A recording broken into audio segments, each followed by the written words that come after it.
আজকের আলোচ্য বিষয় হচ্ছে মূলত আমি যদি বলি যে বাংলাদেশ ফুটবল যে এতটা বছর পরে ইন্ডিয়ার মতো একটা স্ট্রং দলকে হারাইছে, এর জন্য অ্যাপ্রিসিয়েট করতেই হয় অবশ্যই। বাংলাদেশ ফুটবলের ভিতরে সবাই যে ভালো খেলছে তা না। আমার মনে হয় কোচ কাবরিয়ার যে কোচ ক্যাবরেরা, কোচ আমার বালডাও খেলছে না। কারণ কোচের যে মাথার মধ্যে গু ভরা, হ্যাঁ ভালো কিছু খেলার সম্ভব না তার দ্বারা।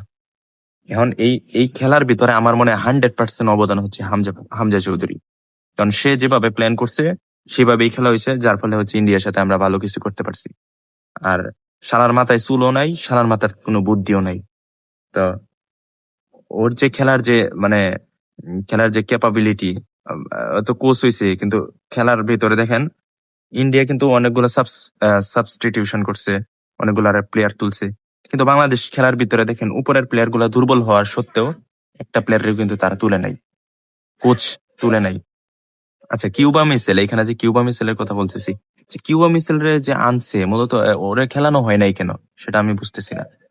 আমি তো খেলা দেখি, ভালোবাসি, আবেগ দিয়ে খেলি এই আর কি। কিন্তু এতটা তো বুঝি না, আপনারা যারা বুঝেন এটা বলেন।